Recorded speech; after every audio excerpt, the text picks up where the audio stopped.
Bonjour et bienvenue dans ce deuxième épisode de notre série de vidéos consacrée à la responsabilité juridique de l'encadrant en matière de santé et de sécurité au travail. Dans la première vidéo, nous avons découvert comment l'évolution de l'opinion publique a fait évoluer le droit.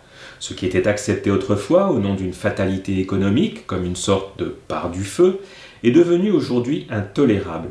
Nous exigeons tous le droit de vivre en bonne santé. Nous refusons tous de perdre la santé, voire de mourir à cause du travail.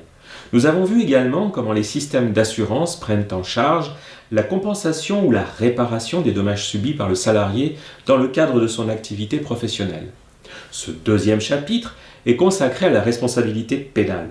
Contrairement à la responsabilité civile, qui peut être couverte par une assurance, la responsabilité pénale est personnelle et peut tous nous renvoyer éventuellement face au juge avec des amendes ou de la prison. Rien ni personne ne peut se substituer aux peines que nous encourons en cas de faute, de négligence ou d'inattention entraînant un accident du travail. Comment est organisé le système judiciaire en matière pénale? À quelles peines sommes-nous exposés en cas de faute ou d'imprudence? Comment nous prémunir des conséquences liées à notre responsabilité?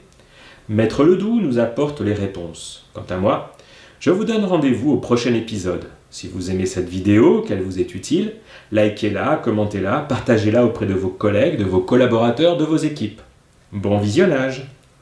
Alors maintenant, deuxième grande responsabilité, l'autre, si je puis dire, c'est la responsabilité pénale. Alors là, changement de sujet. Qu'est-ce que c'est que la responsabilité pénale? Alors, de façon extrêmement générique, nous vivons en société. Dans tous les pays du monde, au fil des siècles, on a mis en place des règles qui nous permettent de cohabiter les uns à côté des autres sans trop se marcher sur les pieds. Des règles fondamentales de vie en commun. Du genre, tu ne voleras pas, tu ne tueras pas, tu ne violeras pas, tu respecteras le code de la route et pourquoi pas le code du travail. Vous voyez, dans le jargon des juristes, on appelle ça des règles d'ordre public. Des règles fondamentales de vie en commun. Il y en a dans tous les pays du monde, des règles d'ordre public. Lorsque l'un d'entre nous, pour l'instant, semble-t-il, ne va pas respecter l'une de ces règles, on va voir intervenir un personnage dont on parle d'ailleurs de plus en plus ces dernières années.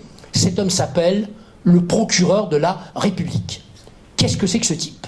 Eh bien, c'est un magistrat professionnel qui est au palais de justice et qui, comme son nom l'indique, représente la République, l'intérêt général. C'est quelqu'un qui nous représente tous. Et le rôle du procureur de la République, c'est de veiller à l'ordre public dans son département. Sous un autre angle, le procureur, il est payé pour que tout le monde foute la paix à tout le monde. Il y a du boulot, mais enfin, il est payé pour ça. Bon. Et le procureur, il a à sa disposition les gendarmes, la police nationale, et puis, on va dire indirectement, l'inspection du travail ou la DREAL pour les industriels. Lorsqu'on va signaler au procureur un comportement qui ressemble, pour l'instant, de près ou de loin à une infraction pénale, le procureur va ordonner une enquête, qui va confier, par exemple, à la gendarmerie. C'est lui qui va superviser l'enquête. C'est lui qui va diriger les enquêteurs. Et à un moment donné, plusieurs années après souvent, le procureur va lire le résultat des investigations qu'il a supervisées. Et s'il estime, le procureur, qu'il y a une infraction pénale, il va vous faire convoquer devant un tribunal. Qui sera, pour ce qui nous intéresse cet après-midi, le tribunal correctionnel. Et le jour de l'audience, il sera là, le procureur est là, au nom de la République, au nom de l'intérêt général, au nom de tous les citoyens. Il va essayer de démontrer au tribunal que vous avez bien commis les infractions qu'il vous reproche, et il va proposer au tribunal de vous infliger une sanction. Et le tribunal va décider. Et la sanction, ce sera quoi? Soit de la prison, soit une amende, soit les deux. Et donc on voit bien que le procureur de la République, c'est lui qui a un rôle absolument fondamental. D'ailleurs, regardez en ce moment, ces derniers temps, par exemple, à Paris, on voit le procureur Molins dans les affaires de terrorisme. C'est lui qui dirige la manœuvre. C'est lui qui dirige les investigations policières. Le procureur, c'est lui qui dirige complètement au quotidien toutes les enquêtes qui vont être menées. Et alors, le procureur, tant que j'y suis d'ailleurs au passage, il a plusieurs noms. Quand il débute, le procureur, on l'appelle, alors c'est pas très joli, mais c'est comme ça, on l'appelle le substitut du procureur. Si vous voulez, en quelque sorte, c'est un bébé procureur. Bon. Après, s'il fait une belle carrière, il devient procureur de la République. Top. S'il fait une super carrière, il devient avocat général devant la cour d'appel. Et s'il fait une super carrière, enfin surtout, si c'est un super tireur de pompe, il devient procureur général à la cour de cassation. Mais ça, c'est fait pour les champions. Mais vous voyez, substitut, procureur, avocat général, procureur général, c'est le même métier, c'est des grades. C'est des grades. Et ce corps de métier, si je puis dire, on appelle ça le ministère public. Synonyme, le parquet.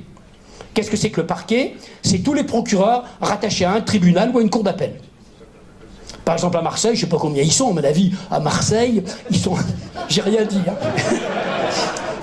Ils doivent être une bonne centaine probablement. Bon, vous avez des tribunaux, vous avez les petits tribunaux, je sais pas moi, à Guéret dans la Creuse, il y a un procureur et un substitut, quoi. Vous voyez, ça dépend vraiment du degré de délinquance locale. Si je prends l'exemple de Paris, par exemple, et le parquet, il est en veille 24 heures sur 24.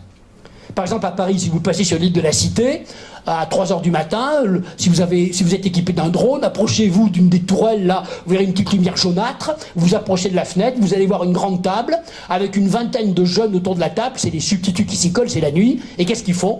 Toute la nuit, ils dirigent les enquêtes à Paris. À Paris, la nuit, il y a des bagarres, il y a des accidents, il y a des cambriolages, il y a bien quelques meurtres probablement. Qu'est-ce qui, en temps réel, dirige la manœuvre dans les commissariats? Ce sont les substituts de permanence. Toute la nuit, ça sonne.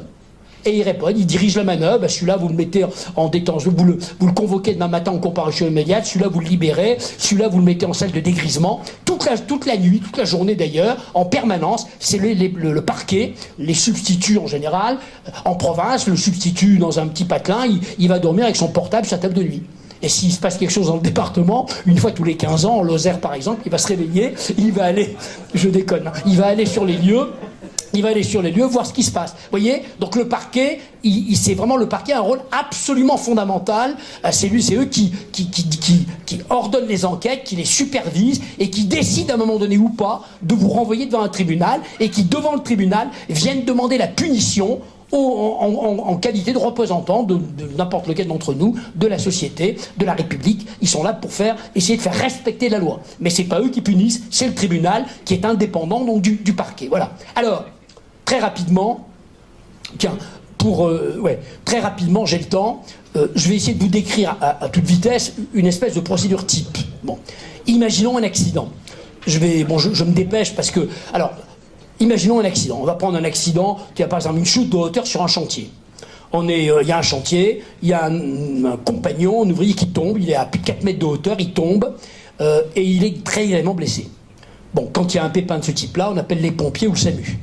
Et vous savez, prenons l'exemple des pompiers, dès qu'ils partent en opération, derrière, ils préviennent les services de police. Et vous savez qu'en France, on en a 2 concurrents, entre guillemets, sur le territoire français, la gendarmerie des militaires, la police nationale, des fonctionnaires du ministère de l'Intérieur. Imaginons les gendarmes. Les gendarmes arrivent quelques minutes après les pompiers sur les lieux d'accident. Dès qu'ils arrivent, qu'est-ce qu'ils font? Ils appellent le substitut de permanence. Allô, monsieur le substitut, on arrive à tel endroit, accident très grave, les pompiers s'occupent de la victime, et nous on fait les premières constatations. Et donc là, à chaud, les gendarmes vont d'abord mesurer où était l'ouvrier quand il est tombé, parce qu'en fonction de la hauteur, les règles ne sont pas les mêmes. Ils vont décrire la situation. Est-ce qu'il y a un filet? Est-ce qu'il y a un harnais de sécurité?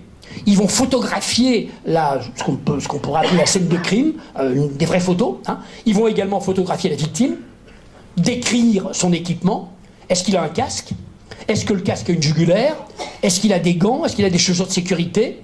Ils vont décrire la situation, le photographier également, et à chaud, alors soit dans la camionnette sur le bord du chantier ou en fin d'après-midi à la gendarmerie, ils vont entendre les témoins oculaires de l'accident s'il y en a. Soit le soir même, soit dans les jours qui viennent, tous les ouvriers qui étaient présents sur le chantier vont être entendus à tour de rôle par les gendarmes. Bon. Et puis, dans les semaines qui suivent, le procureur va leur dire « Entendez le chef d'établissement. Posez-lui telle question, telle question, telle question. Bon, récupérer, contrat de travail, les formations dont il a bénéficié. Imaginons qu'on soit en situation de coordination SPS, je veux le PGC, je veux le PPSPS. S'il y a des plans de prévention, je veux les plans de prévention. Bon, et posez-lui notamment la question, tiens, au chef d'établissement, y a-t-il eu ou non une délégation de pouvoir? Si oui, ramenez-moi la délégation. Et puis, s'il y a une délégation, le procureur va dire aux gendarmes, quelque temps après, convoquez le délégataire et posez-lui telle question, telle question, telle question. Déjà, tout ça aura une certaine épaisseur dans le temps. Et puis, l'inspecteur du travail peut intervenir. Il n'interviendra pas systématiquement, parce que parfois il n'est pas là le jour de l'accident, mais s'il est disponible, s'il est prévenu, il va immédiatement débouler sur le chantier et lui rechercher s'il y a des dispositions du Code du travail qui n'auraient pas été respectées, qui est un lien avec l'accident. Vous voyez, Vous savez, en cas d'accident, il peut même y avoir 4 enquêtes ensemble. Il y a déjà l'enquête de gendarmerie, ça c'est le code pénal. L'enquête de l'inspecteur du travail, c'est le code du travail.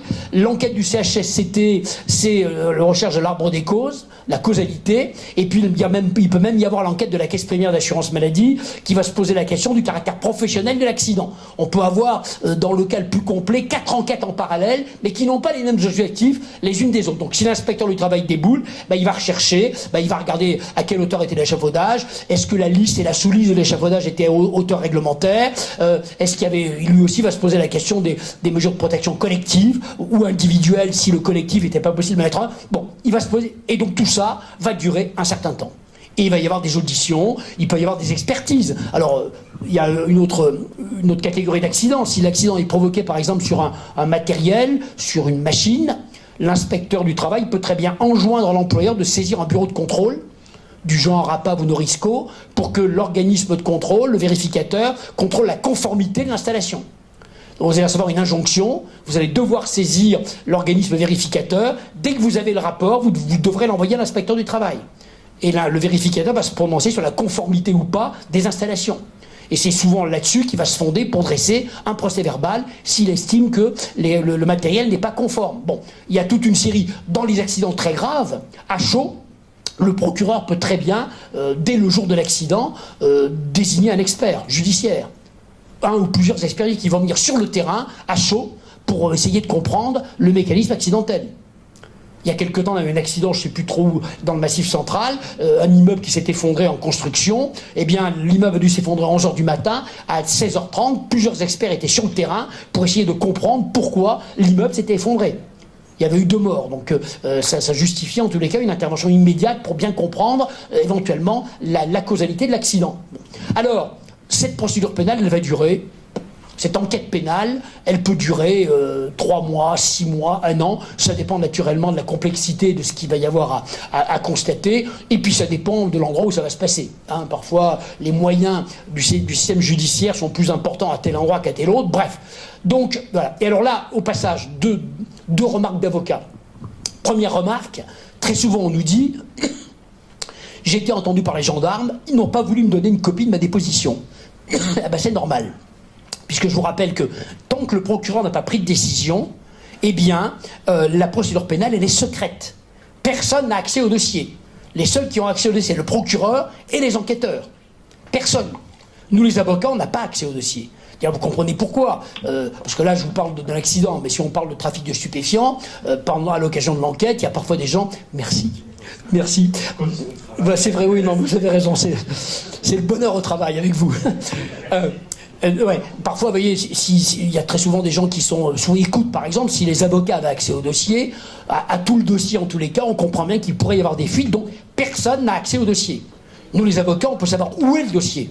On a un bureau spécial, on peut suivre le dossier un peu comme sur un écran. Hein. On peut savoir qu'il est à tel endroit, à telle gendarmerie, il est parti au tribunal, il est reparti à l'inspection du travail, mais on ne peut pas avoir de copie de la procédure tant que le procureur n'a pas pris de décision. Bon, ça c'est la première remarque. Puis deuxième remarque d'avocat au passage, hein. Vous savez, les justiciables, ils sont persuadés que pour bien s'en sortir devant un tribunal, il faut que le jour de l'audience, il faut avoir un bon avocat. Bon, c'est vrai que ça ne peut pas faire de mal. Mais dans ces affaires-là, le plus important, c'est pas tellement l'audience, c'est avant. C'est quand vous serez entendu par les services de police. Parce que je vous rappelle un truc, c'est que la procédure pénale, elle est écrite. Les juges, ils jugent un dossier. Les avocats, ils plaident un dossier. C'est quoi un dossier? C'est des procès-verbaux. La vérité, personne ne la connaît, ni les juges, ni les avocats. Ils ne connaîtront que la vérité paperassière, si je puis dire, autrement dit, tous les procès-verbaux qui auront été rédigés au fil de l'enquête. C'est que le plus important, c'est pas tellement le jour de l'audience, en général les carottes sont cuites. C'est lorsque vous allez être convoqué à la gendarmerie, vous allez recevoir un coup de fil, venez me voir à 15h cet après-midi pour l'accident de monsieur Untel. Réflexe, je peux pas cet après-midi. Par contre, prenons rendez-vous la semaine prochaine. Ça ne posera en général aucun problème. Vous gagnez quelques jours. Vous aurez le temps ainsi de vous remettre les idées en place, de bien réfléchir à ce que vous allez dire au service de police. Il ne s'agit pas de raconter des bêtises, évidemment, mais il s'agit de ne pas dire de bêtises, précisément. C'est-à-dire de ne dire que des choses auxquelles vous aurez réfléchi et de ne pas vous laisser surprendre par des questions qui pourraient vous inciter à faire des réponses à côté de la plaque, qui pourraient vous amener... Parce que n'oubliez pas que 2 ans après, quand vous serez jugé, ce que connaîtront les juges de la vérité, c'est ce que vous aurez déclaré dans votre procès verbal. Et si vous avez fait des déclarations imprudentes, approximatives ou inexactes, parce que vous n'êtes pas habitué évidemment à être entendu par les services de police, c'est pas un moment très agréable, ça se prépare. Donc un conseil au passage, si un jour vous êtes convoqué pour une déposition, notamment sur un accident, gagnez quelques jours, ça ne posera aucun problème. Hein. Le gendarme qui vous reçoit à 15h aujourd'hui, ou à la fin de semaine, ou la semaine d'après à 14h, il s'en fout complètement. L'important c'est prendre rendez-vous, vous y allez, et là, vous aurez le temps de vous rafraîchir la mémoire, de reprendre un peu le dossier, de voir les points forts et les points faibles, et de faire des déclarations correcte, intelligente, bien foutue. Évidemment, il ne s'agira pas de mentir, mais il s'agira de faire des déclarations qui sont les plus raisonnables possibles, en tous les cas, eu égard à ce qui s'est passé. Alors, je termine l'histoire. Au bout d'un an et demi en général, le procureur, à un moment donné, va se dire « Bon, j'ai tout ce qu'il me faut. On a investigué dans tous les sens, j'ai les PV de la gendarmerie, l'inspecteur du travail est passé, il m'a envoyé les procès-verbaux qu'il a dressés, et là, le procureur va lire le dossier et il va prendre une décision. Et la première décision possible du procureur, il peut très bien lire le dossier et considérer qu'il n'y a pas d'infraction pénale. Parce que vous savez que le droit pénal est un droit très corrosif qui peut nous envoyer en prison. Et donc, dans toutes les démocraties, on doit interpréter strictement les règles de droit pénal. Tout ce qui n'est pas littéralement prévu par un texte ne peut pas être poursuivi par la fantaisie d'un procureur. Donc, il peut très bien estimer qu'il n'y a pas d'infraction pénale. Il y a eu un accident, mais il n'y a pas d'infraction pénale. Bon, première possibilité. Alors, et dans ce cas-là, qu'est-ce qu'il va faire? Il va prendre une décision de classement sans suite. Ça veut dire, on s'arrête là. Alors, si on veut être honnête, il y a d'autres raisons au classement sans suite. La plus importante, et on commence à en parler, vous le savez certainement, en France, notre système judiciaire est en ruine. Pas assez de magistrats, pas assez de greffiers. Ils n'ont même pas de quoi payer le papier des photocopieuses. Les experts judiciaires ne sont pas payés non plus. C'est la grande catastrophe. Il y a des tribunaux en province, quand vous plaidez l'hiver, il pleut. Hein, vous entendez ploc, ploc, ploc à côté de vous, hein, parce qu'il y a des casseroles, parce qu'on n'a pas l'argent pour réparer le toit du tribunal. Ce qui fait que c'est la grande misère, ce qui fait que font les procureurs. S'ils renvoyaient tout devant le tribunal, les juges n'y arriveraient pas. Qu'est-ce qu'ils font? Ils gèrent les stocks. Ils ne poursuivent que les infractions les plus importantes. Vous avez des tribunaux où les audiences se terminent à 3h du matin. Et donc, on peut pas faire mieux. Comme il n'y a pas assez de magistrats, le procureur, très souvent, il va classer sans suite des infractions qui devraient être poursuivies, mais qui ne le sont pas parce qu'il n'y a pas assez de juges, donc on va poursuivre ce qui semble au procureur le plus grave et le plus important. Donc déjà, il y a tout un flot d'affaires qui, pourtant, devraient faire l'objet d'une procédure, mais qui ne le seront pas poursuivies pour des raisons purement matérielles. Alors, depuis quelques années, il y a quand même des systèmes de substitution qui marchent plus ou moins bien d'ailleurs. Alors, il y a le système, je vous dis ça parce que ça peut vous arriver, dans la situation la moins grave. Lorsqu'il y a une infraction, notamment lorsqu'il n'y a pas eu de dégâts, vous pouvez très bien être convoqué au tribunal, mais pas à l'audience, dans un bureau. On appelle ça le rappel à la loi. Alors vous êtes convoqué dans un bureau par un type qu'on appelle le délégué du procureur. Alors le délégué du procureur, en général, c'est un retraité. C'est un adjudant-chef à la retraite, pas trop liquide, un vieux notaire, pas trop Alzheimer. Il vous reçoit dans un bureau, et je fais simple, vous allez vous faire engueuler. Il va vous dire c'est pas bien, vous avez commis une infraction, n'y revenez pas, hein, la prochaine fois le ciel va vous tomber sur la tête. Vous ne serez pas poursuivi sur ce coup-là, mais le coup d'après, attention. Ça s'appelle le rappel à la loi. En fait, j'exagère parce qu'en général, c'est un bon pépère qui ne va pas vous terroriser plus que ça. Vous allez lui dire, je ne recommencerai plus. Allez, un autre père, deux, je vous salue Marie, et puis on passe à la bon. Ça, c'est le moins grave. C'est le moins grave, c'est ce qu'on appelle le rappel à la loi. Bon. Il y a un deuxième mécanisme, alors celui-là qui est un peu assez récent, inspiré des anglo-saxons, inspiré du plaidé coupable, c'est la reconnaissance préalable de culpabilité. Alors comment ça fonctionne? Soit à l'initiative de votre avocat et avec l'accord du procureur, soit le procureur tout seul, il va vous écrire en disant voilà, vous avez commis une infraction, bon, elle n'est pas gravissime, il n'y a pas trop de dégâts. Si vous reconnaissez l'infraction, je vous propose 1 000 € d'amende, vous signez et on s'arrête là. C'est la reconnaissance préalable de culpabilité, oui, c'est le plaidé coupable à l'anglo-saxonne. Bon, alors, c'est pas, à mon sens, suffisamment utilisé, parce qu'il y a des procureurs, et d'ailleurs, est-ce qu'ils ont vraiment tort, qui pensent que l'audience, ça fait partie de la peine. C'est vrai que le jour, si vous êtes convoqué devant un tribunal, vous allez avoir tous les retraités du patelin dans la salle, surtout l'hiver. Vous allez avoir le journaliste local de la Dépêche du Midi ou du Populaire du Centre qui va se faire un plaisir le lendemain matin de vous aligner dans le journal local. Bon, donc, même si vous étiez relaxé par le tribunal, le fait de passer l'après-midi au banc d'infamie, si vous voulez, même si la sanction est symbolique, en général, vous vous en souvenez relativement. Donc il y a pas mal de procureurs qui n'utilisent pas la reconnaissance préalable de culpabilité, et pourtant, ça permettrait de désengorger les tribunaux, vous voyez, et de se concentrer sur les affaires les plus graves. Donc voilà. Donc ça, c'est la deuxième possibilité. La troisième possibilité, alors celle-ci, elle est réservée aux accidents qui ont deux qualités, si j'ose dire, graves, très graves, et des accidents pour lesquels l'enquête préliminaire ne permet pas de bien comprendre ce qui s'est passé.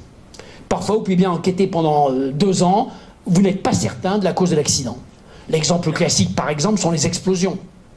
Une explosion, en général, ça détruit tout l'environnement, et on a souvent beaucoup de mal à bien comprendre quelle est la cause technique d'une explosion. En tout cas, c'est pas toujours évident, parce que tout a explosé autour. Bon, et dans ce cas-là, que peut faire le procureur? Il va passer le dossier à un autre magistrat, qu'on appelle le juge d'instruction, qui, sur un dossier particulier, va être chargé de nourrir ce dossier d'informations complémentaires.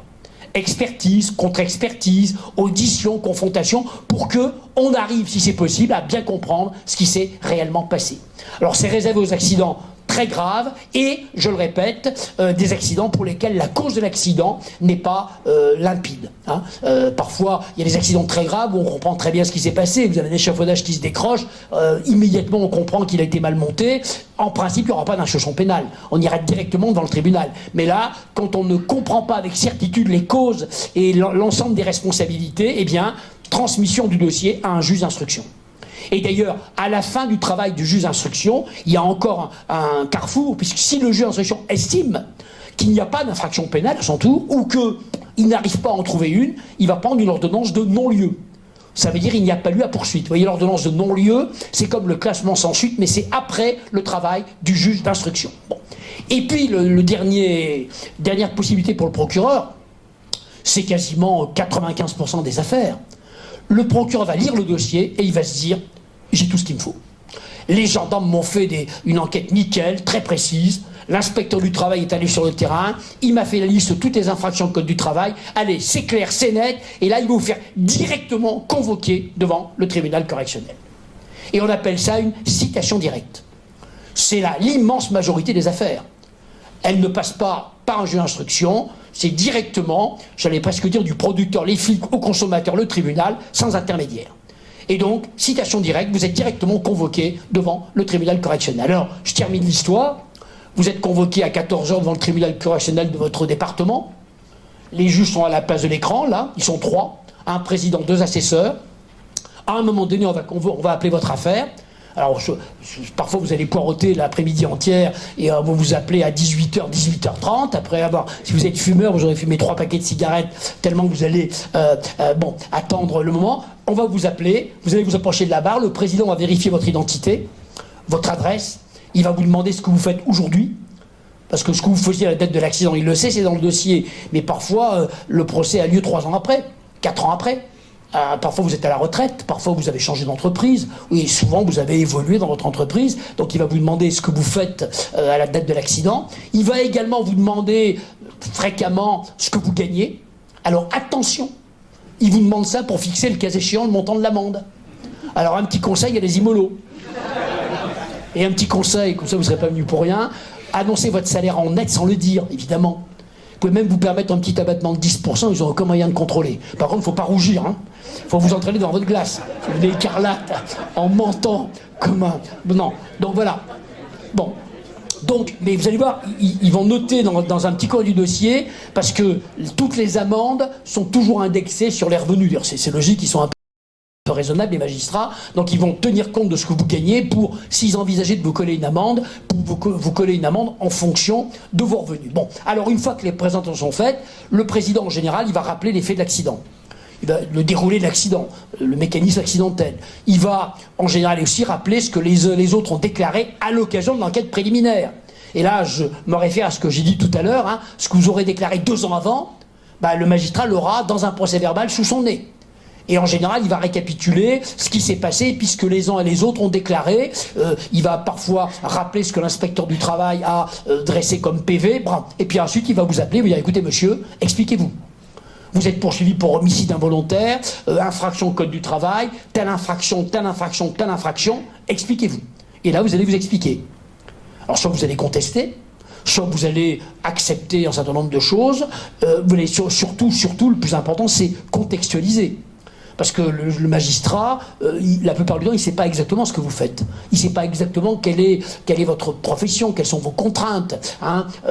Notamment chez vous, vous avez des contraintes un peu de service public. Hein. Il faut aller vite, il faut que ça coûte le moins cher possible, il faut que ce soit le mieux possible, évidemment. Donc bien expliquer votre quotidien, et notamment le contexte dans lequel l'accident est survenu. Que s'est-il passé le jour de l'accident ? Quelle était la mission qui vous était confiée ce jour-là et pourquoi éventuellement il y a eu des trous dans la raquette. Ce sera le moment de lui expliquer concrètement votre vie de tous les jours, vos moyens et les contraintes que vous subissiez le jour de l'accident. Vous allez vous expliquer. Et puis après vous, la victime, si elle est toujours vivante, va venir également expliquer comment elle voit les choses. Et puis l'inspecteur du travail, s'il a adressé un PV, en général il va être convoqué à l'audience. Et lui aussi va venir expliciter devant le tribunal le procès-verbal qu'il a déposé. Dans les grosses affaires, entre guillemets, les experts judiciaires vont venir également expliquer au tribunal et au procureur le contenu de leur rapport d'expertise. Bon, donc tout ça va demander un certain temps. À la suite de quoi, à un moment donné, le président va donner la parole d'abord à l'avocat de la victime, qui va vous allumer, évidemment. Ah, ça, faut pas vous attendre de cadeaux de l'avocat de la victime, vous allez devenir le pire des salauds en quelques secondes. Bon. Et ensuite, à qui on va passer la parole ? Eh bien, au procureur de la République. Et là, il va se lever, il va prononcer une plaidoirie qu'on appelle un réquisitoire, dans laquelle, au nom de la République, au nom de l'intérêt général, il va essayer de démontrer au tribunal, je le répète, que vous avez bien commis les infractions, et il va terminer son réquisitoire en proposant au tribunal de vous infliger une sanction. Et alors là, on arrive au sujet qui fâche. Si vous étiez condamné à 3 mois de prison ferme, vous y allez personnellement. Aucune compagnie d'assurance n'enverra un chômeur à votre place en maison d'arrêt. Et si vous êtes condamné à 3 000 € d'amende, vous sortez votre chéquier personnel. Ne confondez pas l'amende et les dommages et intérêts. Les dommages et intérêts vont dans les poches de la victime, la compagnie d'assurance peut payer, l'amende va dans les poches du trésor public, c'est le délinquant qui paye. Et Orange ne peut pas payer à votre place. Si Orange le faisait, Orange commettrait un autre délit qui s'appellerait dans ce cas-là le délit d'abus de bien social. Le patrimoine de votre entreprise n'est pas là pour sponsoriser les négligences des encadrants. Et là, les boules. Parce qu'autant la responsabilité civile est assumée par les assureurs, l'employeur, autant la responsabilité pénale, on se la prend en pleine tête. Sur sa liberté individuelle, son honneur, sa réputation, son casier judiciaire, son patrimoine.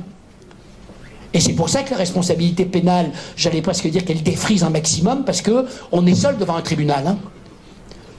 Et même si l'infraction a été commise à l'occasion de votre job, il n'empêche que vous serez seul devant le tribunal. Et vous savez, la semaine dernière, moi j'intervenais à Rennes devant un tribunal, qu'a dit c'était le directeur qui était poursuivi sur ce coup-là. Qu'est-ce qu'il disait au tribunal ? Il disait, mais monsieur le Président, je suis arrivé dans l'établissement il y a 2 ans. Mon prédécesseur, la prévention, n'avait rien à foutre. Rien, il n'y avait rien. C'était le désert. Ils s'en foutaient complètement. Quand je suis arrivé, j'ai embauché un préventeur. J'ai investi 2 millions € dans la mise en conformité du matériel. J'ai mis le paquet. Et il y a eu un accident, malheureusement, alors que j'étais en place depuis 2 ans. Et je me retrouve comme un con dans le tribunal correctionnel. Et je vais payer pour une culture d'entreprise, si on peut appeler ça comme ça, dont mon prédécesseur n'avait rien à foutre. On ne transforme pas une citrouille en carrosse en coup de baguette magique. Eh ben oui, tout le problème, il est bien là. Il était là depuis 2 ans, c'est vrai qu'il avait fait des efforts. Bon, on a plaidé en expliquant qu'il avait vraiment fait des efforts considérables et que s'il doit être condamné, on doit en tenir compte et j'espère qu'ils vont en tenir compte. Mais dès l'instant où on a la responsabilité de faire bosser même une personne à quart de temps, immédiatement pèse sur les épaules de l'encadrant l'obligation de respecter et de faire respecter les règles d'hygiène et de sécurité. Ça fait partie du job. C'est pas un truc en plus. Vous devez réussir des performances techniques formidables, mais en plus... Et ça fait partie du job aussi, faire en sorte que vos collaborateurs soient intacts et vivants du travail. Et ça, c'est toute la problématique du travail. Et j'ai pas inventé ça aujourd'hui, ça a toujours été le cas. Et ça, il faut bien se mettre ça dans la tête, ça fait partie de votre travail. C'est pas en plus, ça fait partie du job. Alors, maintenant, rapidement, on va se poser successivement, il faut que je me dépêche d'ailleurs, 2 questions. Première question, en cas de pépin, qui est responsable sur le terrain pénal, en matière de santé au travail?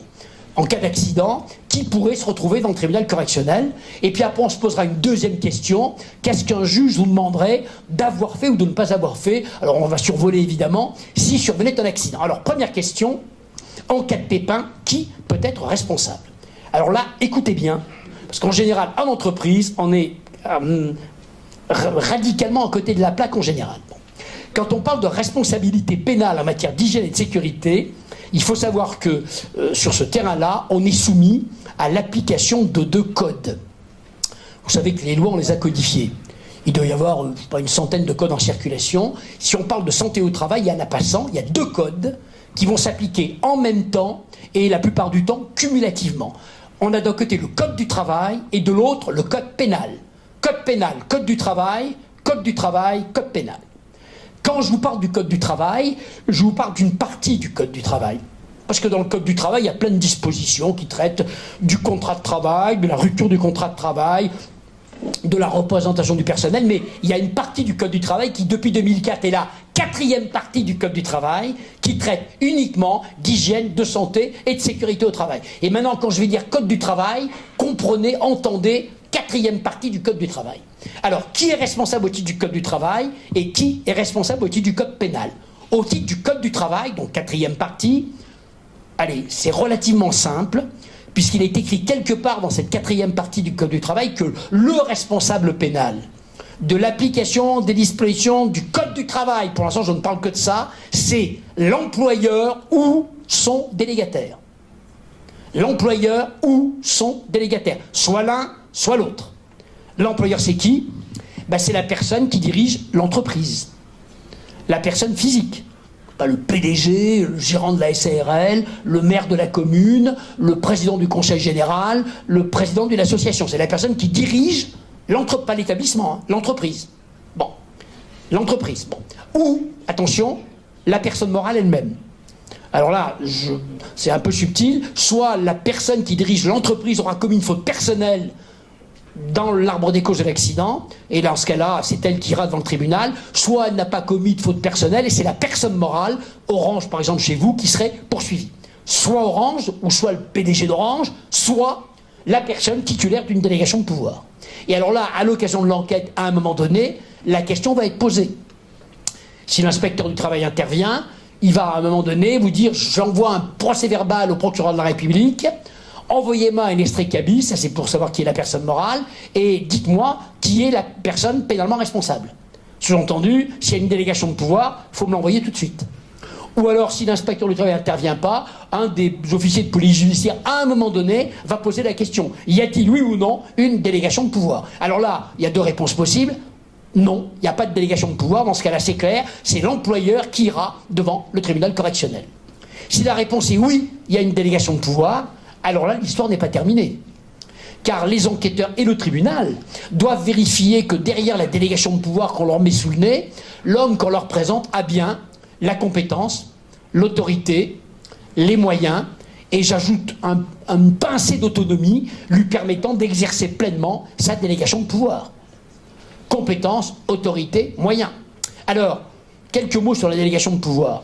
Première remarque, déjà, qui, à mon avis, est très importante. Je vous rappelle que la délégation de pouvoir, en fait, elle n'obéit à aucun formalisme particulier.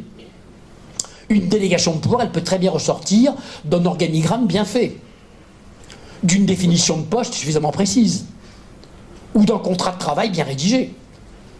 Il n'y a pas de formalisme obligatoire. Par contre, attention, celui qui prétend avoir donné une délégation de pouvoir doit le prouver. Autrement dit, la délégation, elle doit avoir une traçabilité. Il n'y en a aucune d'obligatoire, mais il doit y en avoir une. Ce qui fait que dans pas mal d'entreprises, aujourd'hui, on a pris l'habitude de rédiger ce qu'on appelle couramment la délégation de pouvoir, avec un espèce de petit contrat, un délégant, un délégataire qui accepte. Mais ça, c'est pas obligatoire. Je connais des entreprises très importantes qui n'ont pas ce système-là, qui ont des définitions de poste extrêmement précises. Et dans le poste, dans la définition, il est clairement expliqué que le titulaire de ce poste-là est chargé du respect, dans son périmètre, du respect des règles d'hygiène et de sécurité. Ça peut servir de délégation de pouvoir si c'est complété évidemment par l'autorité et les moyens. Mais pas des trucs théoriques, des trucs concrets. C'est-à-dire qu'il faut, l'enquête doit vérifier que l'homme dont on prétend qu'il soit délégataire a bien les moyens de faire respecter les règles d'hygiène et de sécurité, qu'il a l'autorité, que dans la hiérarchie il est placé à un poste qui lui permet de donner des ordres et d'être obéi, et le cas échéant, de sanctionner si on n'obéit pas. Tout ça fera l'objet, plus l'accident est grave, évidemment, plus on va mouliner fin ses responsabilités. Donc déjà, première remarque, vous voyez, la délégation de pouvoir, il n'y a pas de formalisme obligatoire. Bon. Et puis, deuxième remarque, je crois que c'est même la plus importante à mon avis. Parce que vous savez, souvent en entreprise, quand on met en place des délégations de pouvoir, souvent c'est perçu comme une façon de passer la patate chaude aux collaborateurs. Du genre, on me passe la patate chaude, débrouille-toi, hop, on se défausse de sa responsabilité. Bon, alors, c'est un contresens. Quel est l'objectif de la délégation de pouvoir? Quelle est la philosophie? C'est quoi? C'est la prévention. Qu'est-ce qu'on attend d'un dirigeant? C'est qu'il dirige. Qu'est-ce que c'est que diriger? C'est d'organiser. Qu'est-ce que c'est que d'organiser? C'est mettre les bonnes personnes au bon endroit. Et en matière de santé au travail, la personne qui est au bon endroit, il ne faut pas qu'elle soit trop près du danger parce qu'on ne voit rien, pas trop loin parce qu'on ne voit rien non plus, à la bonne distance. Et de surcroît que cette personne ait compétence, autorité, moyens. Et donc la délégation de pouvoir, sa philosophie, c'est pas une façon de se défausser de sa responsabilité, c'est au contraire une façon de l'exercer. À condition de désigner la bonne personne, bien placée, au bon endroit, pas trop près, pas trop loin, avec les pouvoirs qui vont bien, pour permettre sur le terrain, à proximité du terrain en tous les cas, et à la bonne distance, quoi qu'il en soit, de faire respecter les règles d'hygiène et de sécurité. Autrement dit, la délégation de pouvoir, c'est pas une façon de se débarrasser de sa responsabilité, c'est au contraire une façon de l'exercer. Et d'ailleurs, ne pas donner de délégation de pouvoir lorsqu'elle est indispensable, c'est une faute pénale. Quand vous avez des établissements partout, ou des chantiers partout, ne pas donner de délégation de pouvoir, il faut être complètement malade. Moi, il m'est revenu une anecdote que j'avais complètement oubliée. Vraiment, ça m'est revenu il n'y a pas longtemps, il y a 1 mois et demi.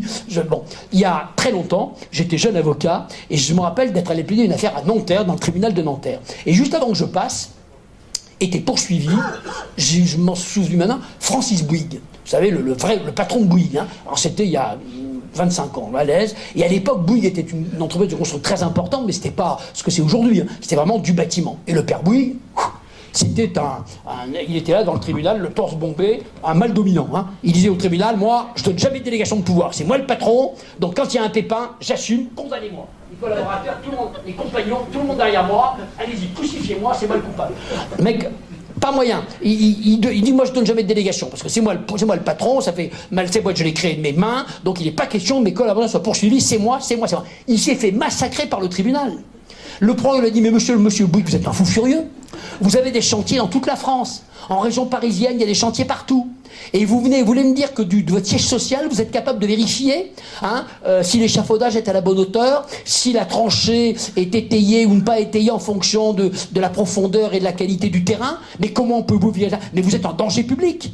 Vous n'avez pas voulu donner des dégagements. Et à l'époque, je me souviens, il a pris dans mon souvenir au moins, je crois, 2 ans de prison avec sursis. Ce qui était à l'époque très lourd, et une amende très lourde. Pourquoi? Pour ne pas avoir donné de délégation de pouvoir. Quand on lui a dit, si tu avais donné une délégation de pouvoir, ton chef de chantier, ton conducteur de travaux, qui lui aurait été à proximité de la tranchée qui s'est effondrée et qui a tué un bonhomme, aurait pu, sur le terrain, faire en sorte que la tranchée soit étayée. Voilà. Vous voyez que donc, la délégation de pouvoir, lorsqu'elle est indispensable, doit exister. Et donc donner une délégation de pouvoir à un responsable d'établissement, c'est pas une façon de se débarrasser de sa responsabilité, c'est au contraire une façon de l'exercer. Et ça, il y a beaucoup de gens qui ont du mal à le comprendre. Alors évidemment, il faut que la personne qui reçoive la délégation ait bien la compétence, l'autorité, des moyens raisonnables. Quand on parle de moyens, on ne parle pas automatiquement de budget. Jadis, on disait, il faut que le délégataire ait un budget. Bon, il faut surtout qu'il ait la possibilité d'obtenir les moyens sans discuter pendant des mois et des mois. C'est ça Alors, parfois, notamment dans le BTP, il faut que le chef de chantier ou le conduc ait la possibilité de louer un matériel de sécurité rapidement, sans en référer à la hiérarchie, au siège social, à la défense, évidemment. Bon, mais la plupart du temps, c'est surtout la possibilité d'avoir les moyens, de les demander et de les avoir, mais des moyens économiquement raisonnables. Des moyens raisonnables. Parce que si vous dites, moi, de toute façon, je veux 500 millions d'investissements, sinon je touche à rien, c'est ridicule, vous ne les aurez jamais. Donc c'est n'importe quoi. On doit demander des moyens raisonnables, des moyens qu'on peut avoir compte tenu de l'entreprise dans laquelle on bosse, compte tenu de ce qu'on obtient habituellement de façon raisonnable. Si vous demandez des choses déraisonnables, vous ne les aurez pas et vous ne pourrez pas reprocher à votre employeur de ne pas vous les avoir données. Donc ça, c'est le code du travail. Et alors, vous allez me dire, mais qu'est-ce qu'on risque au titre du code du travail? Eh bien, la réponse, pas grand-chose. Car il faut savoir que si on n'est pas récidiviste, si on n'a jamais été condamné, eh bien, au titre du Code du travail, on ne risque qu'une amende, qu'un gros PV. Alors, il y a quand même un petit problème, c'est que jusqu'au 1er juillet 2016, l'amende maximum était plafonnée à 3 750 € par salarié en infraction. Sauf que depuis le 1er juillet 2016, tout augmente, elles ont été portées à 10 000 € par salarié en infraction. Alors, 2 remarques là-dessus. La première, c'est que pour nous, les personnes physiques, à mon avis, ça ne changera rien. Parce que je vous l'ai dit tout à l'heure, les juges, ils vont vous demander à un moment donné ce que vous gagnez. Et je n'ai jamais vu en 30 ans de magistrats coller des amendes à quelqu'un, des amendes que cette personne ne puisse pas payer facilement. Bon, hein, les amendes dans cette matière-là, en général, elle est... Et là, elle tourne pour les personnes physiques, hein, elle tourne autour de 1000, 1500 €, ça peut être 500 €, ça peut être 1000 € avec sursis, mais vous voyez, on est dans ces zones-là. En aucune manière, c'est impossible qu'un magistrat vous colle 10 000 € d'amende, c'est impossible. Sauf si vous êtes un multimilliardaire ou quelqu'un qui manifestement a des revenus très importants. Et même là, d'ailleurs, ça n'existe pas. Donc vous voyez, les amendes, quand bien même on les a augmentées, pour nous, les personnes physiques, ça ne changera rien. Par contre, pour les personnes morales, pour les entreprises, quand ce sont elles qui sont poursuivies, je vous rappelle qu'elles risquent déjà au départ 5 fois ce que risquent les personnes physiques. Autrement dit, 50 000 € par salarié en infraction. Et donc il est clair qu'une personne morale qui va devoir justifier de son bilan et qui fait des bénéfices, alors eux, ils vont déguster. C'est clair. Les amendes vont être multipliées par 10, par 100 probablement. Alors on n'a pas encore de recul puisque la réforme date du 1er juillet 2016. Vous savez que les lois pénales ne sont jamais rétroactives, donc elles s'appliquent, ces nouvelles amendes, aux accidents, aux infractions survenues après. Et donc on aura les premières décisions dans quelques semaines d'ailleurs ou dans quelques mois. Donc là on pourra se rendre compte. Mais il est clair que pour nous, les personnes physiques, je suis convaincu que cette augmentation des amendes ne changera rien. Par contre, les entreprises risquent de payer beaucoup plus cher, compte tenu donc de cette réforme qui alourdit considérablement les amendes. Mais voyez bien qu'au titre du Code du travail, et ça c'est le risque du délégataire, on ne porte pas toutes les misères du monde, on ne risque qu'une amende.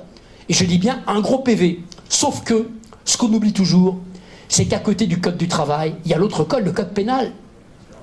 Et alors le Code pénal, c'est carrément autre chose. Au titre du Code pénal, il n'y a pas de délégation de pouvoir qui tienne. Tous ceux dont les négligences vont s'inscrire dans l'arbre des causes d'un accident peuvent se retrouver dans le tribunal correctionnel. Et pour le même accident, on peut avoir 5, 10, 15, 20, 30 personnes devant le tribunal correctionnel. Tous ceux qui, d'une manière ou d'une autre, directement ou indirectement, ont concouru à l'accident. Je vous donne un seul exemple, un truc connu, quoique maintenant, ça va finir par s'oublier. Regardez la catastrophe du tunnel du Mont-Blanc. Hein, ils étaient combien devant le tribunal correctionnel de Bonneville? Il y avait 17 personnes physiques et morales. Tous ceux qui, selon les juges d'instruction, avaient commis des négligences en lien avec la catastrophe. Vous aviez la société du tunnel du Mont-Blanc, la personne morale, les 2 PDG, le français et l'italien, les 2 chefs d'exploitation des 2 côtés du tunnel, plusieurs de leurs collaborateurs, des Français et des Italiens, les pompiers de Chamonix, le maire de Chamonix, le conducteur du camion qui a pris feu au milieu du tunnel. Il y avait même Volvo en tant que personne morale parce que le juge pensait qu'il y avait un vice technique dans le camion qui a pris feu. Responsabilité cumulative. Et donc au titre du Code pénal, il n'y a pas de délégation de pouvoir qui tienne. On s'en contrefout de la délégation. On va rechercher tous ceux qui n'ont pas fait leur boulot. Et alors là, pour illustrer ça, je vous donne quelques exemples. Qu'est-ce qu'on retrouve ces dernières années dans certaines affaires? Tiens, par exemple, le responsable du service achat. Pourquoi? Parce que parfois, on lui reproche d'avoir créé les conditions économiques d'un accident. En faisant quoi? Eh bien, parfois, en choisissant tellement le moins-disant que lui qui sait ce que coûtent les choses, il ne peut pas ignorer sérieusement que celui qui va faire le boulot en bout de chaîne, qui veut s'en sortir, s'il veut gagner sa vie ou ne pas la perdre en tous les cas, il fera des impasses sur un certain nombre de choses, souvent sur la prévention des risques. Qui est-ce qu'on peut retrouver également? Un médecin du travail. Dans l'affaire de l'amiante, il y en a 2 mis en examen. pour ne pas avoir prévenu les chefs d'établissement des établissements qui supervisaient de la catastrophe sanitaire qui s'annonçait alors qu'elle était évidente compte tenu des conditions de travail chez certains équipementiers automobiles. Et qui d'autre encore? Tiens, certains maîtres d'ouvrage public. Il y a quelques semaines, moi j'accompagnais à Grenoble un ingénieur de la DDE, chez un juge d'instruction. Quand il est rentré dans le bureau du juge, lui a dit « Bonjour, monsieur l'ingénieur, alors vous êtes ingénieur des ponts et chaussées, très bien. Expliquez-moi, comment on fait pour construire en plein hiver 200 mètres de route à 1800 mètres d'altitude en si peu de temps? Expliquez-moi. Qui a rédigé le cahier des charges? C'est vous, expliquez-moi. Comment on fait en si peu de temps, en plein hiver, avec un planning démentiel, des pénalités pharaoniques si vous ne tenez pas les délais? Expliquez-moi comment on fait. Il y a eu 2 morts. Parce que là, il fallait foncer. Qu'il pleuve, qu'il vente, qu'il neige, vas-y, Jeannot.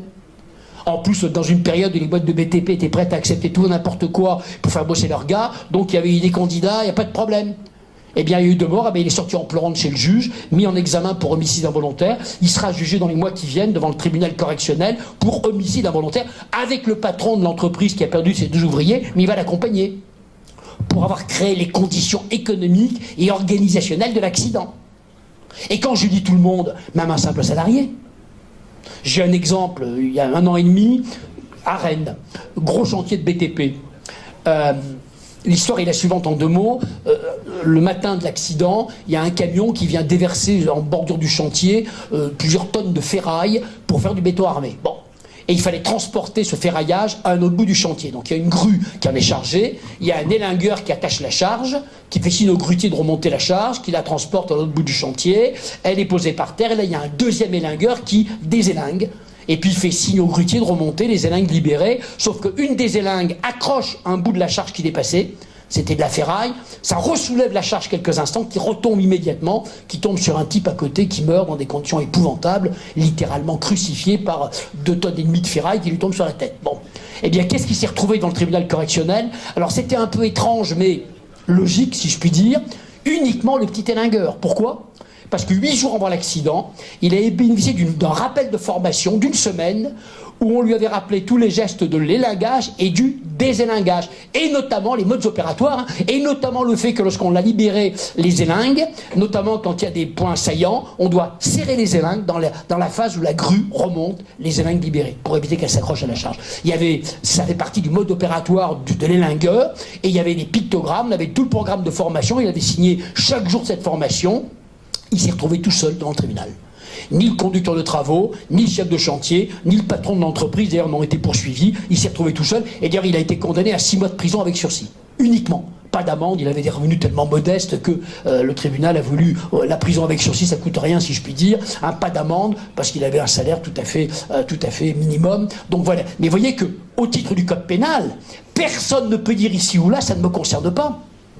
Attendez, nous en tant qu'avocats, on n'arrête pas de donner des consultations des entreprises sur, je sais pas moi, les plans de prévention, le document unique et des choses très techniques. Si on écrit des conneries, s'il y a une erreur juridique, si le juge d'instruction estime en cas d'accident que l'erreur juridique a participé à la causalité, moi ou le collaborateur qui aura signé des âneries, on se retrouvera dans le tribunal correctionnel. Ça signifie que quelle que soit sa mission, qu'on soit fonctionnel, opérationnel, si on fait une connerie, si on commet une négligence, et si ça rentre dans la causalité d'un accident, on pourrait parfaitement, au titre du code pénal, se retrouver dans le tribunal correctionnel. Je dirais que le paradoxe, c'est que ceux qui risquent le moins, vous savez qui c'est? Ce sont les préventeurs. Pourquoi? Attendez, oui, non, je vois certains qui soufflent. Non, attendez. Ne vous emballez pas. Pourquoi? Parce que le préventeur, il n'est pas là pour... Quel est son rôle? Il doit assurer une veille réglementaire, connaître les textes, aider les gens à faire les choses, mais pas les faire à leur place. Donc un préventeur, il vous protège indirectement par sa compétence, mais il n'est pas là pour faire le boulot à votre place. Et je dirais que, pourquoi c'est lui qui risque le moins? Parce qu'il faudrait qu'il commette une erreur grossière dans les conseils qu'il donne aux opérationnels. Et depuis 30 ans, je ne connais qu'une affaire, je la connais d'assez près, c'est le préventeur dans l'affaire du Queen Mary. Vous vous rappelez cette passerelle qui est tombée? Le préventeur des chantiers de l'Atlantique qui a été condamné en première instance, mais il a été relaxé par la Cour d'appel de Rennes. Parce qu'on a considéré qu'il n'avait pas commis de faute caractérisée, et donc il n'y a aucun préventeur depuis 30 ans qui n'ait jamais été condamné dans un accident du travail. C'est pas totalement exclu, un préventeur qui commettrait une erreur extrêmement grossière, hein, qu'un préventeur même complètement junior ne commettrait pas, si ça rentrait dans la causalité d'un accident grave, on pourrait imaginer qu'il se fasse accrocher. Mais je répète, tout le monde est concerné par la responsabilité pénale, vous comme moi. J'ai parlé du médecin tout à l'heure, j'ai parlé du responsable d'ISACHA, au titre du code pénal, je le répète, tous ceux dont les négligences s'inscrivent dans la causalité d'un accident, eh bien, engagent leur responsabilité. Et alors, quel est le problème? Il est simple, hein. Les 5 ans de prison et les 75 000 € d'amende, c'est du côté du code pénal. Et ça, mesdames et messieurs, ça nous concerne tous. Ça veut dire que les gens qui font une fixette sur la délégation de pouvoir, du genre « je suis délégataire, je suis foutu, j'ai pas de délégation, je suis tranquille », c'est du pipeau. Je suis pas en train de vous dire que le code du travail ça sert à rien, mais je suis en train de vous dire que le vrai risque en termes de sanctions, c'est du côté du code pénal. Et que ça n'a absolument rien à voir avec la délégation de pouvoir. On est tous concernés par la responsabilité pénale. Donc vous savez, le vieux mythe de pas mal de gens en entreprise, le coupable c'est le patron, ça c'était peut-être vrai il y a 30 ou 40 ans, maintenant c'est fini. Les juges, ils viennent chercher la réalité. Vous savez, la tendance d'ailleurs, c'est un peu comme la mode, ça depuis quelques années, les juges cherchent le sachant. Dans une entreprise, quelle est la personne qui aurait dû savoir, quel est le plus compétent, quel est celui qui était le mieux placé, qui aurait dû réagir, parce que c'est lui qui a la plus grande compétence. C'est pour ça que les médecins du travail se font accrocher de temps en temps aujourd'hui, parce qu'on va lui poser la question, quel est le sachant?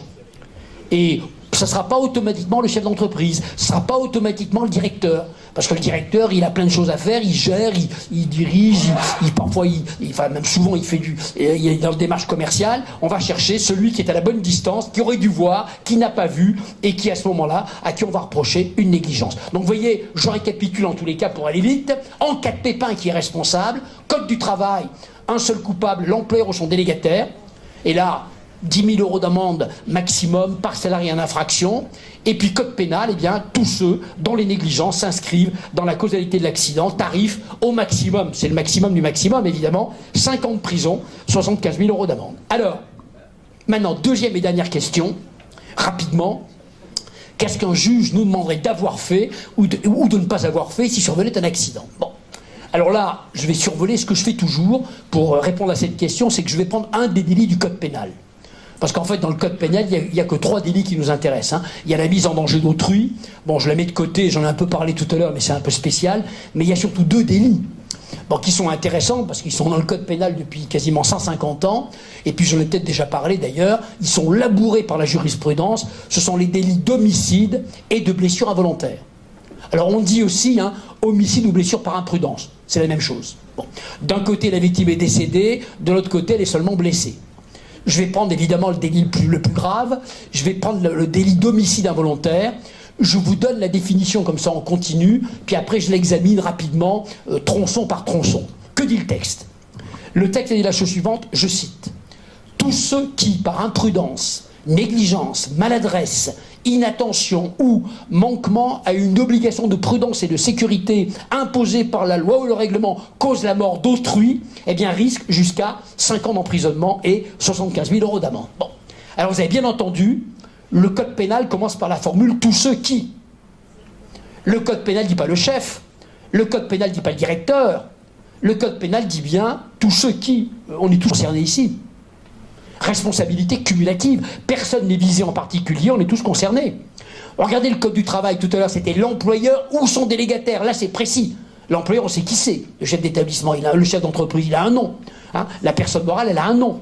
Le délégataire, il y a une traçabilité. Alors que là, code pénal, c'est tous ceux qui.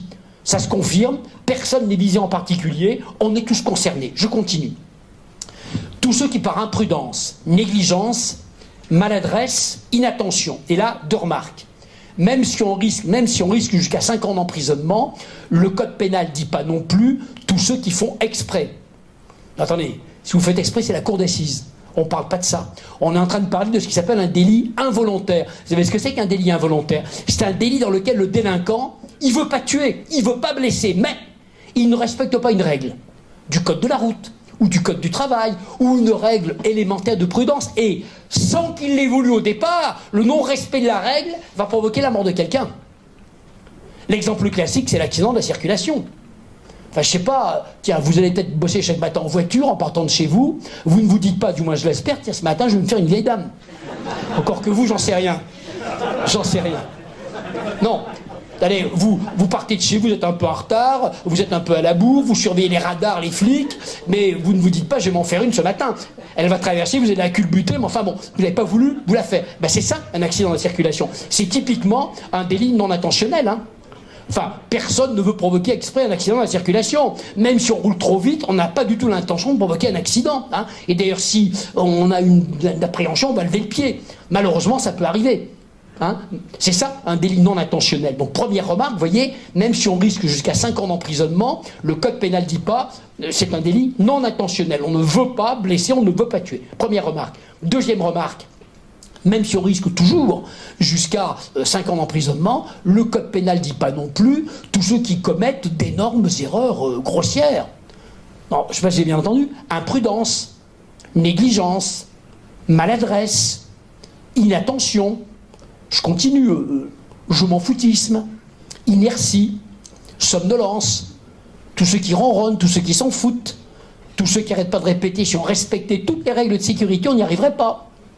Tous ceux qui transigent, tous ceux qui font semblant de ne pas voir les différents chantages, qui se voient pourtant comme le nez au milieu de la figure.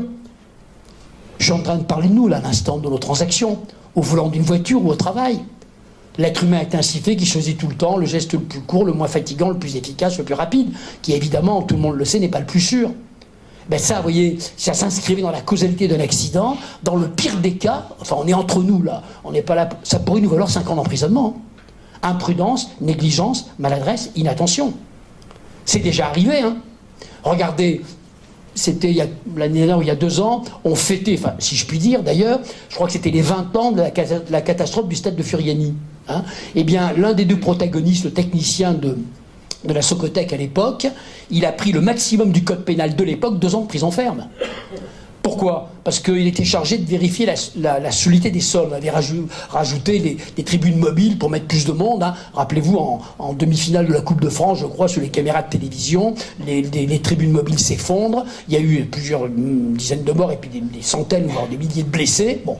On lui avait dit, tu surveilles si le sol est suffisamment solide pour accueillir les tribunes mobiles. On lui a dit, t'avais qu'à lever les yeux. T'es trop con. Si tu avais levé les yeux, t'étais de la Socotec, t'aurais vu que les tribunes mobiles étaient mal attachées aux tribunes fixes, t'aurais dû intervenir, t'as rien signalé, bling, 2 ans de prison ferme.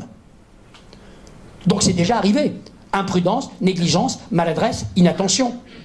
Alors, vous savez, au cabinet, on doit plaider peut-être une 20aine d'affaires par semaine, depuis très longtemps, et on a nos statistiques. Je vais vous donner 3 types de comportements qu'on retrouve, allez, 1 affaire sur 5 à peu près, à coup sûr. Il y a un peu de ça dans le dossier. Première attente fondamentale des magistrats, évidemment, c'est le plus simple, vous devez donner à vos opérateurs du matériel conforme, adapté au travail à fournir et en bon état. Déjà, conformité du matériel, conformité des installations. S'il y a des vérifications périodiques à faire, vous les faites dans les délais du code du travail. Si vous pétez le délai, c'est un ticket gratuit pour le tribunal correctionnel. Conformité. Adapté au travail à fournir. Pas sous-dimensionné, pas surdimensionné, le bon outil pour faire le bon travail. Vous voyez, quelque part dans les principes généraux de prévention, il est expliqué quelque part qu'on doit adapter le travail à l'homme, mais non pas l'homme au travail. Vous confiez un job à quelqu'un, il faut adapter le travail au bonhomme en question. Même si c'est quelqu'un de très bon, très expérimenté, si ce jour-là il n'est pas dans son assiette parce qu'il y a des problèmes perso, c'est pas le moment de lui demander de faire des choses difficiles. On s'adapte. Pas de façon générique, mais au bonhomme, au jour où on confie le travail à quelqu'un. Si cette personne est en difficulté à titre personnel, si vous sentez que ça ne va pas, ben dans ce cas-là, on essaye de ne pas lui demander des choses trop difficiles. Donc ça, deuxième attente fondamentale, je le répète, matériel adapté. Et puis matériel en bon état.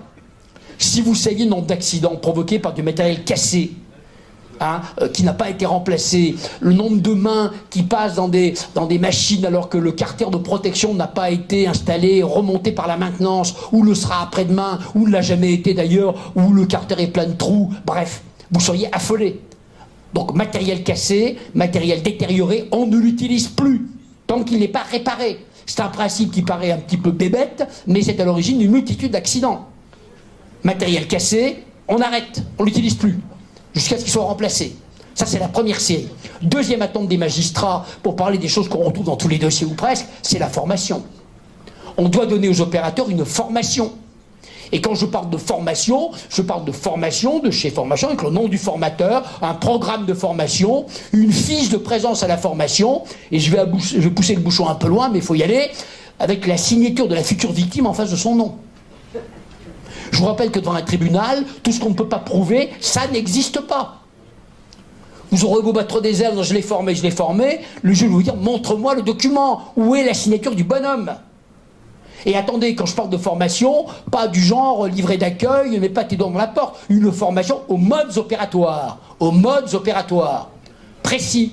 Hein? Dans chaque métier, il y a une façon de travailler. 1, tu commences par ça. 2, 3, formation aux modes opératoires, avec la traçabilité qui va bien. Et naturellement, des piqûres de rappel. Pas une première formation en 1960, prochaine session en 2040. Dès que les process changent, dès que le personnel change, on y revient. Formation, avec la traçabilité. Alors, je ne sais pas ce qui se passe chez vous, mais je sais que dans pas mal d'entreprises, quand il y a des formations qui sont organisées, les gens n'y vont pas. Parce qu'on a trop de boulot. Parce que les responsables d'équipe ne veulent pas lâcher leurs gars. On a trop de boulot. Tu as le chic pour choisir des périodes, on en a jusque-là. Donc je ne peux pas t'envoyer mes gars, moi je peux pas. Et puis 6 mois après, c'est toujours pas le moment. Eh bien, ceux qui n'envoient pas leurs gens en formation, s'il y a un pépin, ils risquent de dérouiller sérieusement. Car les formations sont faites pour être suivies. Et là, c'est des formations, la prévention, même, je sais pas, au secourisme, tout ce que vous voulez. Hein.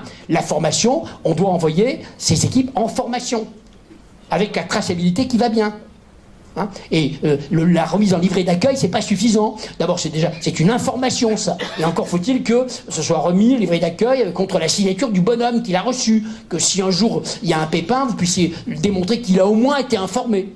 Mais derrière, la formation, c'est du sérieux, c'est fondamental aujourd'hui. S'intéresser à l'intelligence des gens, on doit les former. Bon. Et puis, troisième attente fondamentale, eh bien, vous allez certainement sauter au plafond, parce que j'ai l'habitude. Je vous rappelle un truc tout bête, hein, c'est qu'en matière de santé au travail, notamment, vous les encadrants, vous avez l'obligation de vous faire obéir. Vous dites à quelqu'un, mets tes EPI, mets ton casque, mets tes chaussures, il ne les met pas, il a un pépin, c'est vous qui plongez. C'est vous qui plongez, car vous avez l'obligation de nous faire obéir de gré ou de force. Enfin, je m'entends sur la force, non hein, en utilisant votre pouvoir disciplinaire, ou en utilisant ceux qui l'ont. Si vous ne le faites pas, ne venez pas pleurer. Alors, entendez-moi bien, je ne suis pas en train de vous demander de virer tout ce qui bouge à partir de demain matin, je n'ai pas dit ça, évidemment, hein, parce qu'avant de sanctionner, il faut former, il faut répéter, il faut essayer de convaincre. Mais à un moment donné, en 2018, quand on tombe sur des têtes d'enclume, des gens qui ne veulent pas comprendre, eh bien on laisse tomber, on passe dans le champ disciplinaire, qui lui-même d'ailleurs a des crescendo évidemment. Si vous ne le faites pas, je le répète, ne venez pas pleurer. Nous on les voit pleurer, les membres de l'encadrement, poursuivis parce qu'à un moment donné, ils n'ont pas eu ou le réflexe ou le courage de faire respecter, en utilisant le pouvoir disciplinaire, la règle de sécurité, ils sont tous devant un tribunal. On doit les faire respecter, je le répète, en 2018, de gré ou de force. Peut-être qu'en 1950, on pouvait répéter 1000 fois, 10 000 fois les mêmes choses. Mais aujourd'hui, à un moment donné, on change de registre. C'est fondamental. Vous savez, moi je me rappelle d'une anecdote, il y a quelques années, c'était d'ailleurs là encore, c'est un secteur accidentogène dans le BTP. Un chef de chantier était poursuivi pour un accident mortel du travail, et il disait à la présidente du tribunal, Madame le Président, moi, la sécurité, c'est mon dada. Et tous les matins, qu'il pleuve, qu'il vente, qu'il neige, moi, sur le chantier, je suis là à 8 heures, et je peux vous dire que devant moi, ils mettent le casque, ils accrochent le harnais, parce que je ne rigole pas avec ça. Mais moi, Madame le Président, moi, 8h15, c'est pas comme vous, moi, les clients, il faut aller les chercher, et je tourne les talons. Vous savez ce qui se passe dès que j'ai le dos tourné? Dès qu'il fait chaud, ils arrêtent le casque. Dès qu'il y a un geste un peu rapide, clac, il décroche le harnais. C'est comme ça depuis toujours, Madame le Président. Dès qu'on a le dos tourné, moi ça fait 20 ans que je fais ce boulot, expliquait-il, c'est comme ça depuis toujours. Mais la présidente lui dit, monsieur, vous êtes en train de me dire que vous savez depuis 20 ans que dès que vous avez le dos tourné, on vous désobéit? Mais qu'avez-vous fait? Montrez-moi les avertissements, montrez-moi les licenciements que vous avez prononcés. Et l'autre, il s'énerve, il dit, mais Madame le Président, vous n'y pensez pas? Moi, mes gars, ils ont des femmes, des crédits, des enfants, ils ont besoin de bosser, il n'est pas question que je les vire, ils ont besoin de travailler. Et la présidente du rétorque du tac au tac, monsieur le chef de chantier, moi je préférais toujours un salarié à la NPE plutôt que cimetière. Et là, je suis en train de parler comme un juge. voyez, comme un juge. Alors évidemment, c'est facile d'en parler ici, et c'est un peu moins simple quand on est dans le feu de l'action, mais le magistrat pourrait torquer ça. Pôle emploi plutôt que le cimetière. C'est clair et net. Et c'est encore plus clair et net aujourd'hui qu'il y a 20 ans. C'est ce qu'on va attendre de nous. D'ailleurs, on est tous d'accord sur ce postulat. Vous avez intérêt à partager les mêmes valeurs que la présidente du tribunal, d'ailleurs. Hein. Mais vous voyez bien qu'on en est là. Et le matin, vous balancerez ça en pleine figure. Et vos problèmes de savoir, ah oui, mais enfin, on m'oblige jamais, c'est le bazar. Bon, attendez, c'est pas le problème du juge. Je répète, la NPE plutôt que le cimetière.